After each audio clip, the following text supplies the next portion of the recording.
to the last plan, Plan 6. In Plan 6, we'll be doing some more fabrication work. We'll also be doing the tray, the sides. We'll be reversing the hinges so we can hinge our side panels. We'll also be doing the doors. We'll be making the door locks. We'll also be making a check strap, as well as mounting the doors with the hinges. Let's get over to the plan. We're up to Plan 6, drawing 28. It's our final plan. Here's our material cutting list. It's also giving us the information for positioning of the parts. This is our parts list that we require to finish Plan 6. We're going to start with our wooden tray, part 136, through to 142. To do that, we'll hand over to Ezio. Okay, well, we're getting to the final stages of our little build here, referring to Plan 6, drawing 28. And we're going to be looking at these parts here, which form the tray of our little cart. We're looking at the base, part number 136, and our sides, 138, 139, and then the other little pieces that we need for the corners and so forth, 140, parts 141, 142, etc. So we'll be cutting all those out and fitting them all together. So I've got my piece of material here, my 12mm marine ply, and I've got my cutting guide. As you can see, the piece is missing out of here for when we cut out part number 89 previously. So with my cutting guide, it shows me that I have part number 138, 139, as I've got marked out here, and the larger base part number 136, which will be cut out of these positions. So I'm now going to refer to my drawing for the measurements. As I can see here, my base is 845 by my 660mm, so I'm going to mark that out here in this position here. And I'm going to check the corners to make sure they're still nice and square. That way it'll save me a couple of cuts. Just mark it straight off around this corner here, cut them out, and then using this side as my straight side as well, I will be marking my two long pieces here.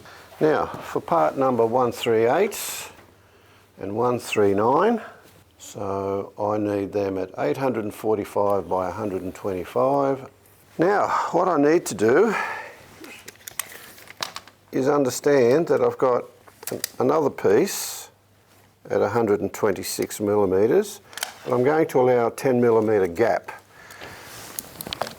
So, just picking like, say, a 0 point, like number 200, I will then allow 10mm there, and I will allow 10mm gap there.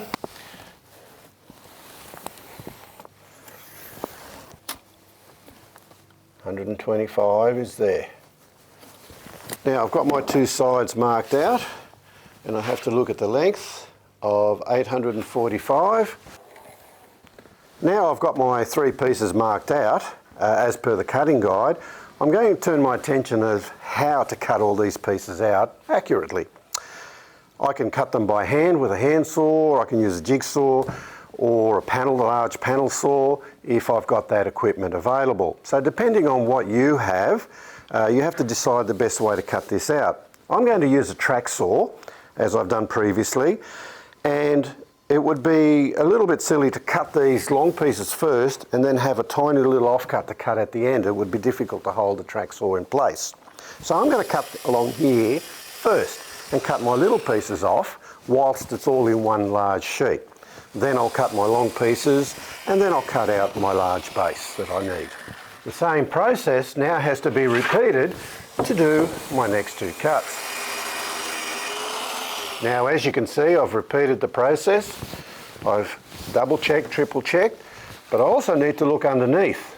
So I've now got this piece in the way, so I'm going to move my support a little bit further down so that the blade won't interfere with anything underneath.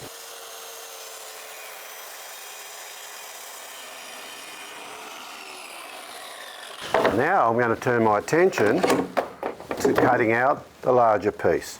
Don't forget, I'm cutting across the grain here, so in this case you're best off scoring the material because the saw is cutting in an upward motion and it can create a lot of chipping out. We've talked about that previously, and then I'm going to cut long ways and then my final cut across there and we're done.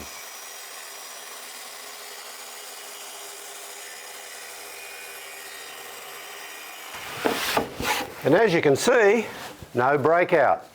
Perfect. I'm now cutting out part 139, the tailgate of my little wood tray. But while I'm at it, I'll also mark out parts 140, 141, 42, which are my little end stops.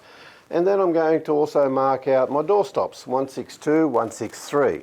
So we'll get all that marked, ready for cutting. I'm now looking at the piece earmarked for my tailgate, part 139, checking the measurements, 636 by 125. So I'll use my two straight edges, I'll check it for squareness to make sure everything is spot on. And I'm also going to mark out my smaller pieces. Checking my cutting guide, I can see exactly where they need to go. I'm going to cut my small pieces first because it's a lot easier to hang on to a large piece, cut out the little pieces, and then cut the tailgate last.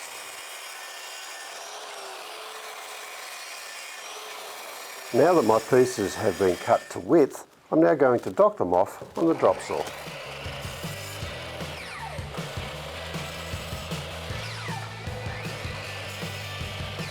My pieces are now all cut to size.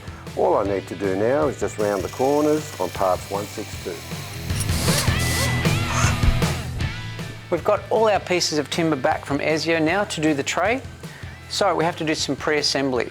We're going to attach part 138, the side panels, to part 140 and 142. The ends here needs to sit up on its end, the narrow part.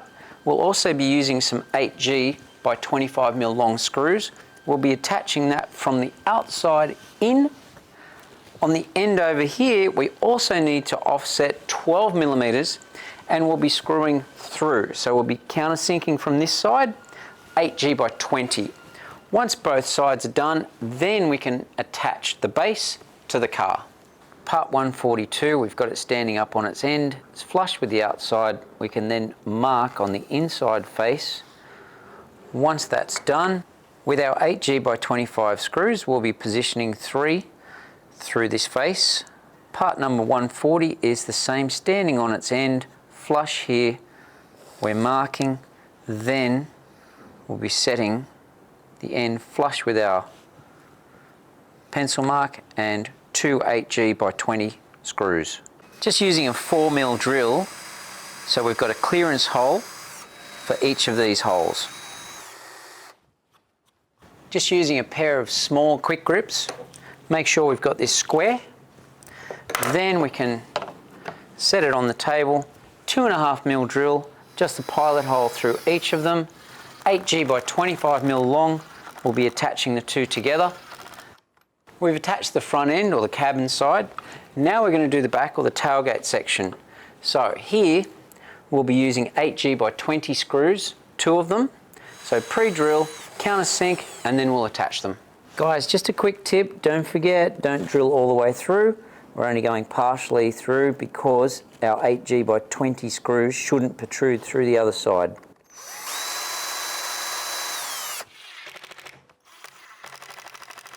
That's our left-hand side done.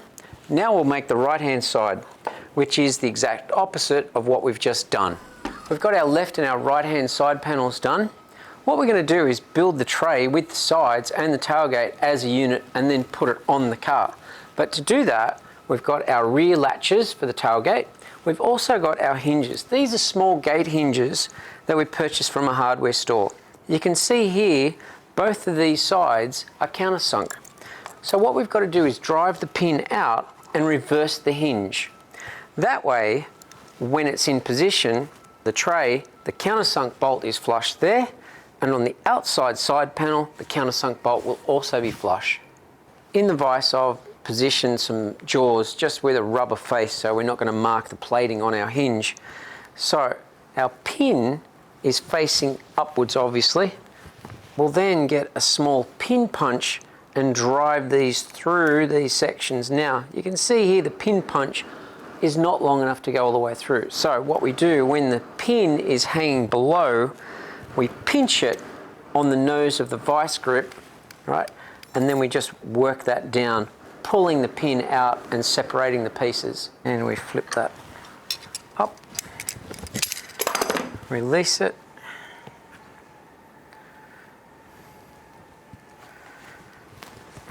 Reset, so countersunk, flipping it the other way. Now I've reassembled the hinge, what I'll do is peen the ends over just to make sure it's not going to slip out.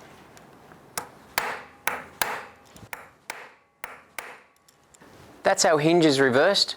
So we're going to do the two side panels, the left and the right. We'll position the hinge measuring in 210 millimeters from the front, 210 from the back. That will be the center of our hinge. We then position the hinge up or down based on the pivot point. The middle of that pin is flush with the bottom face of the side panel. So let's go ahead and attach the hinges to the side panels.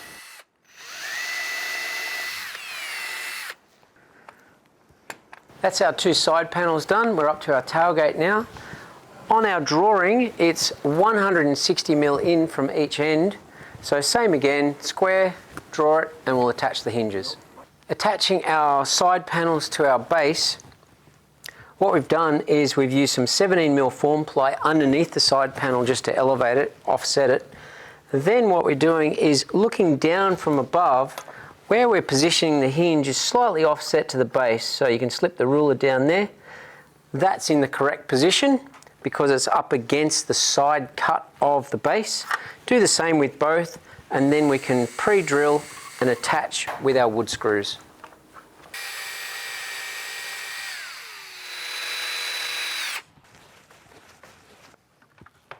That's our left-hand side panel done.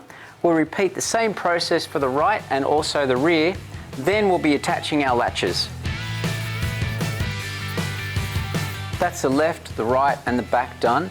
I've attached this strap just to put a little bit of pressure because we need to fit part number 146, our toggle and latch. To fit the latch, what we'll do is measure down 20 mm from this top face, 20 mm from this face. We'll attach these two together so that when they're screwed in place, they're square.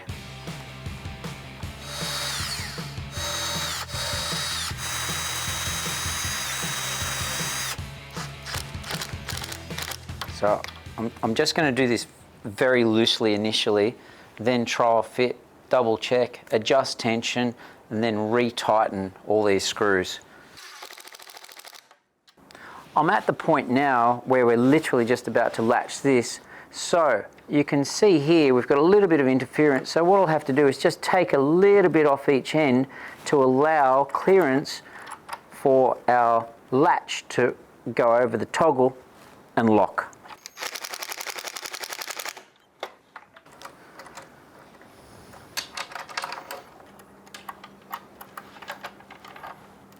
That's our pair of toggle latches fitted.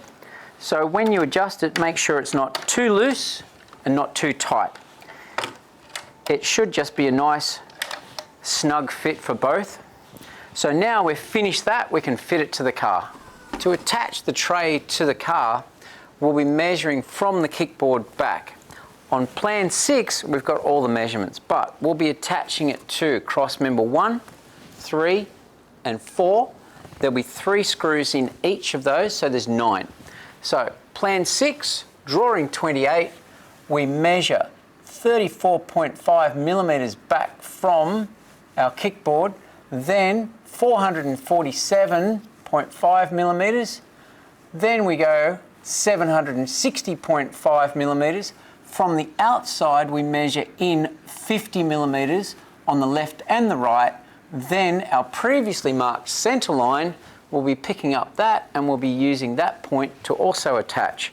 So on our tray, we'll measure and mark out everything that I've just described. We can then do our clearance hole, countersink, and we'll be fitting the tray to the car and attaching them together. I've measured and marked the 9 holes. I can now set it up on some chocks, drill the holes, clearance hole of 4.5 millimeters. We'll then be countersinking the screws so that the heads will be flush. Then we can offer it up to the car. The tray is now sitting on the car. With all our pre-existing center lines, that's the kickboard, the tray, and also the cross members, line everything up. So we should be getting even overhang on the cross members. Also, our kickboard should be flush. So we'll be doing a 2.5mm pilot hole in the outside 4 screws. We'll then be attaching each in a diagonal process, locking that in place, then we can fit the remaining 5 screws. That's the tray done and locked in place. We now need to go back to plan 6, part number 148 through to 151, which are the doors. We'll get Ezio to make those for us.